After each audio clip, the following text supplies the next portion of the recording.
Hello दोस्तों, welcome back to my channel PCM classes में आपका स्वागत है। तो दोस्तों आज हम आपको बताएंगे बहुत ही शानदार ट्रिक अनुपात और समानुपात की।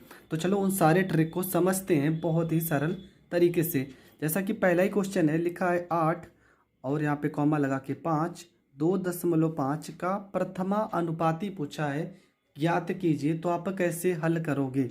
तो आपको करना कुछ नहीं है, यहाँ पे 8 लिखा है ना, तो यहाँ पे 8 लिख देना है। यहाँ पे 5 लिखा है तो यहाँ पे 5 लिख देना है। और यहाँ 2.5 लिखा है तो ये 2.5 लिखना है। हमें निकालना है प्रथमानुपाती, मतलब प्रथमानुपाती यहीं पर तो होगा। ये पहला पद, दूसरा पद, तीसरा पद, चौथा पद। बस यहाँ पे अनुपात लगा दो, बीच में समानुपात और यहाँ पे अनुपात। अब इसको कैसे हल करोगे? ये हो गया x बटे में हो गया 8, समानुपात का मतलब बराबर, यहाँ पे 5 और बटे में हो जाएगा 2.5। आपको पता अगर नीचे दशमलव बढ़ता है तो ऊपर जीरो बढ़ जाएगा। क्यों? क्योंकि यहाँ पर एक अंक है तो एक जीरो बढ़ेगा। 25 से कम 25 और 25 दूना 50 हो जाएगा। और ये यहाँ पर बचेगा आपका x बटे में 8 और बराबर बचेगा यहाँ पे 2 और बटे में 1। तो x बराबर हो जाएगा 8 दूना 16 और ये आपका करेक्ट आंसर होगा। आई होप आपको ये प्रश्न बहुत अच्छे से समझ में आ गया होगा। अगर ये प्रश्न समझ में आ गया तो दूसरा प्रश्न करते हैं। लिखा है कि x अनुपाते y बराबर 4:5। तो 5x माइनस में 3y अनुपाते 6x प्लस 3y का मान क्या होगा? अगर ऐसा सवाल कभी भी आए ना तो समझ जाना चाहिए कि x का वैल्यू आपका कितना दिया है 4 और y का वैल्यू कितना दिया है 5। तो आपको डायरेक्ट रखना ही पड़ता है। तो यहाँ पे 5 हो जाएगा, x की जगह पे आपका 4 हो जाएगा, माइनस में 3 हो जाएगा, y की जगह पे आपका 5 हो जाएगा। अनुपाते यहाँ पे 6, x की जगह पे 4 प्लस 3, y की जगह पे 5 हो जाएगा। तो 5 चौको 20 और माइनस में 5 तिया 15। अनुपाते 6 चौको 24 और प्लस में 3 पचे 15।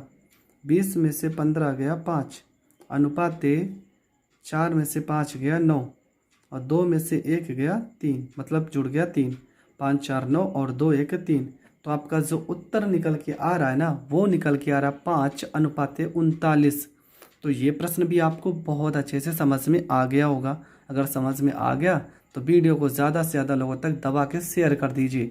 और अगर आप हमारे चैनल पे नए हैं तो चैनल को सब्सक्राइब कर लीजिए। जय हिंद, जय भारत। आपको बहुत मज़ा आया होगा, दोनों कॉन्सेप्ट बहुत ही सरल थे।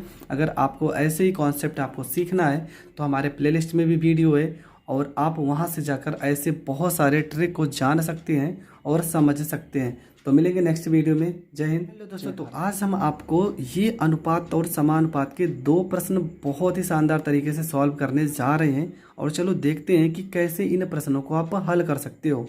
अगर इस तरह से कभी भी प्रश्न दिया हो तो यहाँ पे लिखा है p के सामने क्या लिखा है 2। इसका मतलब ये होता है कि p का मान आपका 2 है और q के सामने कितना लिखा है 3। तो समझना चाहिए q का मान आपका 3 है। तो चलो हल करते हैं।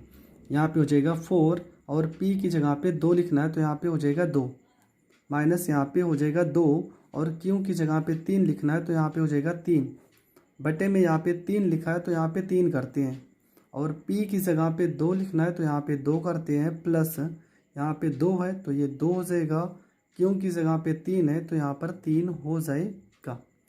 चलो अब हल करते हैं। 4 को 2 से गुणा करोगे 4 दूना 8, माइनस 3 को 2 से गुणा करोगे 3 दूना 6, नीचे 3 को 2 से गुणा करोगे 6, प्लस 3 को 2 से गुणा करोगे तो 6। ऊपर जोड़ते हैं तो 8 में से 6 घट जाएगा, 2 हो जाएगा और 6 में 6 जोड़ोगे तो 12 हो जाएगा। अगर इनको काटोगे तो 2 1 कम 2, 2 छंग 12, मतलब 1 बटे में 6 आपका उत्तर निकल के आएगा। आई होप आपको ये प्रश्न बहुत अच्छे से समझ में आ गया होगा।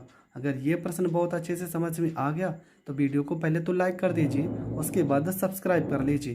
अगला प्रश्न देखते हैं क्या लिखा है। लिखा है आपका 17:19 के प्रत्येक पद में से क्या घटाया जाए कि अनुपात 5:7 हो जाए। ठीक है, क्या लिखा है 17:19 लिखा है।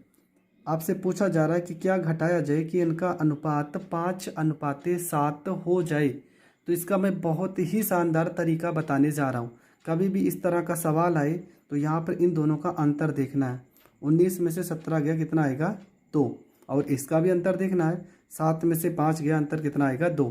अगर अंतर बराबर आते हैं तब आपका सवाल बहुत ही सरल हो जाएगा। ठीक है, अगर अंतर यहाँ पर बराबर आ गए तो अब इन दोनों का अंतर देखते हैं।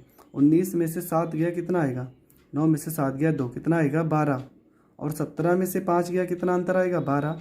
तो आपका पूछा जा रहा था क्या घटाया जाए, तो कितना घटाया जाए 12, और यही आपका हो जाएगा करेक्ट आंसर। तो 12 घटाने पर आपका जो वैल्यू होगा वो आपका करेक्ट आंसर होगा। आई होप आपको ये प्रश्न भी बहुत अच्छे से समझ में आ गया होगा। अगर समझ में आ गया होगा तो एक प्रश्न ऐसे और ही कर लेते हैं। लिखा क्या है कि 3:5 के प्रत्येक पद में क्या जोड़ा जाए कि अनुपात 5:7 हो जाए। तो कुछ नहीं करना है, यहाँ पर 3:5 लिखा है तो लिखना है 3:5, और नीचे आपका लिखा है 5:7 लिखा है तो यहाँ पे 5:7 हो जाएगा। इन दोनों का अंतर कितना आ रहा है 2, और इन दोनों का भी अंतर 2 आ रहा है। और आपसे देखा जा रहा है 5 में कितना जोड़ने पर यहाँ पे इन दोनों का अंतर कितना आ रहा है। 5 में 2 जोड़ोगे तभी तो 7 होगा, और 3 में 2 जोड़ोगे तभी आपका 5 होगा। तो यही तो पूछा था कि क्या जोड़ा जाए, तो कितना जोड़ा जाए 2, और 2 आपका जो होगा वो हो जाएगा करेक्ट आंसर। आई होप आपको हर एक प्रश्न में बहुत मज़ा आ रहा होगा। अगर मज़ा आ रहा है तो चैनल को तो सब्सक्राइब ज़रूर कर लेना, ऐसी शानदार ट्रिक आप पाते ही रहोगे।